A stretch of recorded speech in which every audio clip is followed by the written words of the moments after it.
Hello students, welcome to the Saint Angels online class.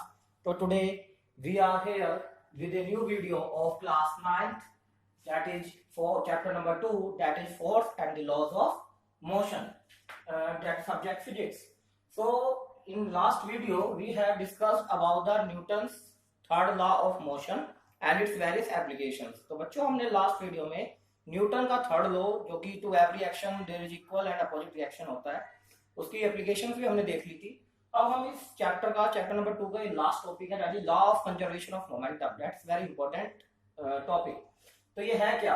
What is law of conservation of momentum? It states that if there is no external force acting on a system, on an isolated system, then its momentum will remain same, then its momentum remains constant। ये कहता है कि मान लीजिए कोई isolated system है। Isolated system का मतलब सपोज कीजिए कि आपकी क्लास में कुछ स्टूडेंट्स है, ठीक है, पढ़ रहे हैं, और उनमें से किसी एक स्टूडेंट को मैं उठा करके सपोज आपको बाहर भेज दिया जाए, किसी भी एक स्टूडेंट को, तो उस बच्चे का उस स्टूडेंट का जो इंटरेक्शन है वो आपसे खत्म हो जाएगा। अब वो अकेला है, वो सेपरेट है, एकदम उसे कर दिया गया आइसोलेट।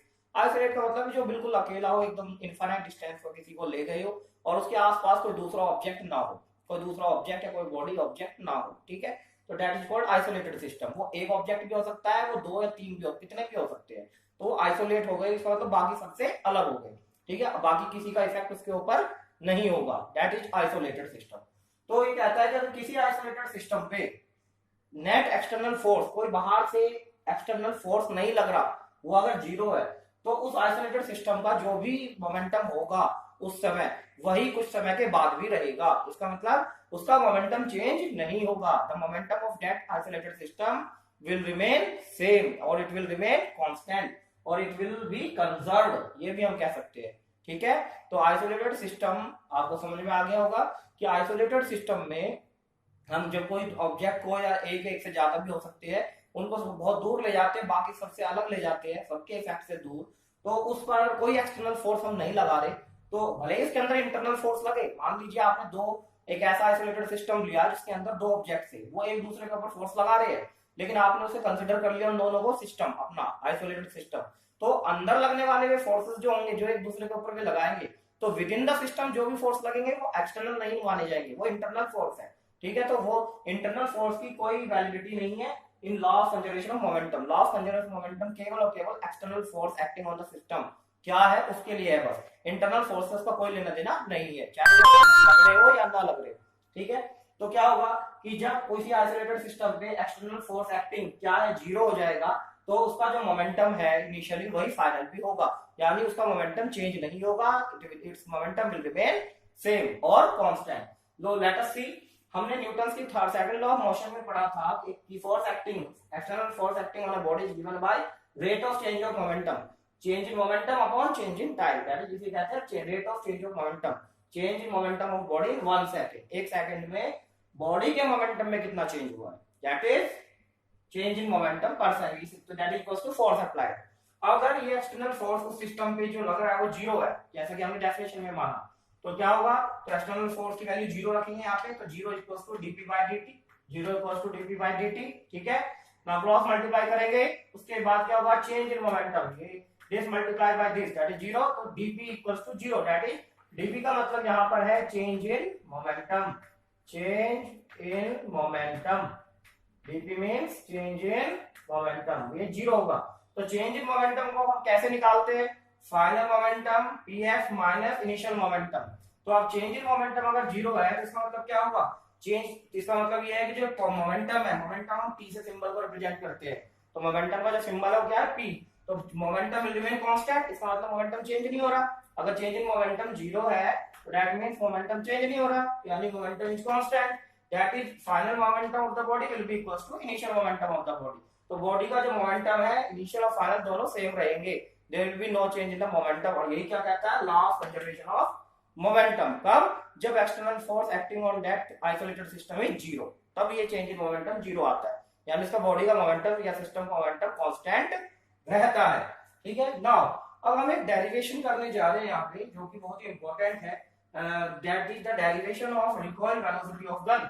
अब गन की रिकॉइल वेलोसिटी क्या होती है, जैसे ही देखो आप गन और उसके अंदर बुलेट होता है, ठीक है, जैसे ही आप फायर करते हो, बिफोर फायरिंग की बात करते हैं, फायर करने से पहले की, तो गन भी रेस्ट में है ना, गन भी मूव नहीं करती और बुलेट भी नहीं जाता बाहर आगे की तरफ, वो अंदर है उसके, तो दोनों रेस्ट में है। तो जब दोनों की स्पीड या वेलोसिटी जीरो है तो आप उनका मोमेंटम निकाल लेंगे, मास इनटू वेलोसिटी करके, दोनों का मोमेंटम जीरो आएगा, क्योंकि दोनों की मास तो है, बुलेट का भी मास है, गन का भी मास है, और दोनों की वेलोसिटी जीरो होने के कारण इनिशियली तो दोनों का मोमेंटम जीरो है, ठीक है। जब आप उसे फायर करेंगे तो क्या होगा, गन फोर्स लगाएगी बुलेट पे आगे की तरफ फॉरवर्ड डायरेक्शन में, और जो बुलेट होगा उसका रिएक्शन होगा Newton third law of motion के अकॉर्डिंग बैकवर्ड डायरेक्शन में, तो जिसके कारण बुलेट पे तो फोर्स लगेगा गन की वजह से आगे की तरफ फॉरवर्ड डायरेक्शन में, और जो बुलेट होगा वो बैकवर्ड डायरेक्शन में रिएक्शन फोर्स लगाएगा ऑन द गन, जिसके कारण गन पीछे की तरफ मूव करती है विद सम वेलोसिटी। तो वो जो वेलोसिटी होती है that is called recoil velocity of gun.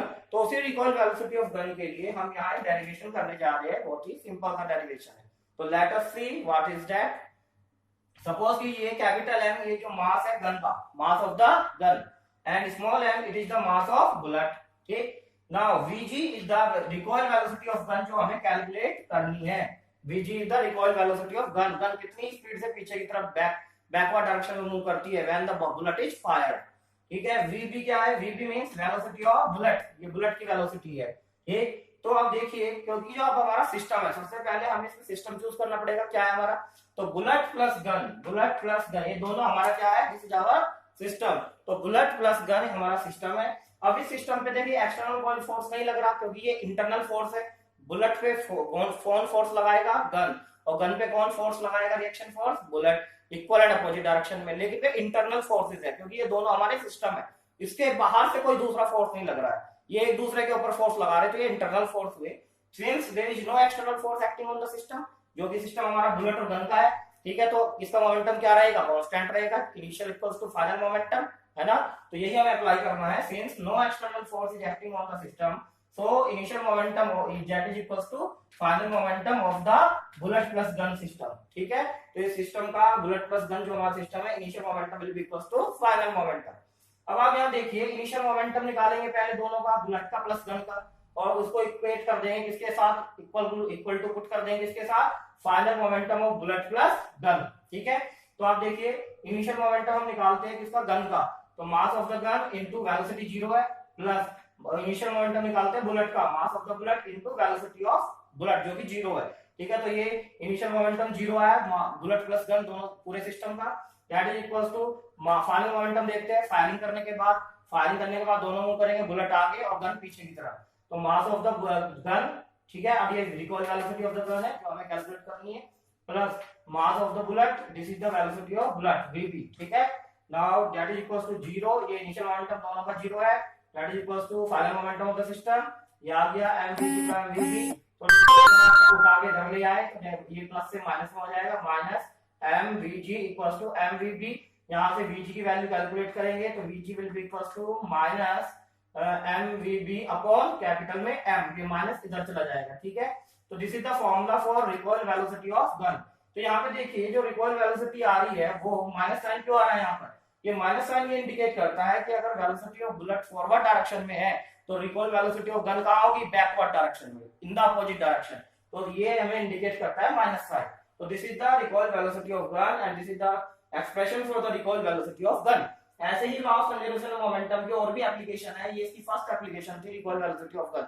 आप देखिए जैसे कि एक बैलून है, ठीक है, या रॉकेट्स का उड़ना होता है ऊपर की तरफ, तो रॉकेट के पीछे से, रियर पार्ट से, जो रॉकेट से छोड़े जाते हैं स्पेस के अंदर, तो उसके पीछे से क्या होता है, बहुत सारी हॉट गैसेस निकलती है, जब वो फ्यूल उसका बर्न होता है तो उन गैसेस की स्पीड होती है, बहुत हाई स्पीड से निकलती है, तो उनका कुछ मास भी होता है ना, तो उनका मास होगा, वेलोसिटी होगी, तो उनका कुछ ना कुछ मोमेंटम भी होगा, वो मोमेंटम जो भी होगा वो बैकवर्ड नीचे की तरफ होगा इन द डाउनवर्ड डायरेक्शन, और फिर क्या होगा, फिर वो जो क्या होगा उस मोमेंटम, क्योंकि total momentum external force acting on the rocket is zero, क्योंकि रॉकेट और प्लस जो गैसेस निकल रही है वो हमने पूरा एक कंसिडर कर लिया सिस्टम, तो जो गैसेस निकल रही है, ठीक है, उसका मोमेंटम डाउनवर्ड डायरेक्शन में है, तो इक्वल और अपोजिट डायरेक्शन ऊपर की तरफ भी होना चाहिए ना, जो उसको कैंसिल कर सके, तभी तो टोटल मिला के दोनों का मोमेंटम जीरो आएगा, ठीक है। तो इसलिए क्या करता है रॉकेट, कुछ उसका भी कुछ मास है और वो कुछ स्पीड के साथ वेलोसिटी के ऊपर की तरफ जाना शुरू कर देता है ताकि total momentum of the system conserve रहे, कांस्टेंट रहे,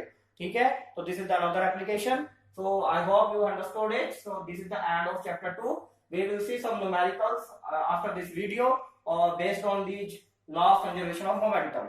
So thank you very much.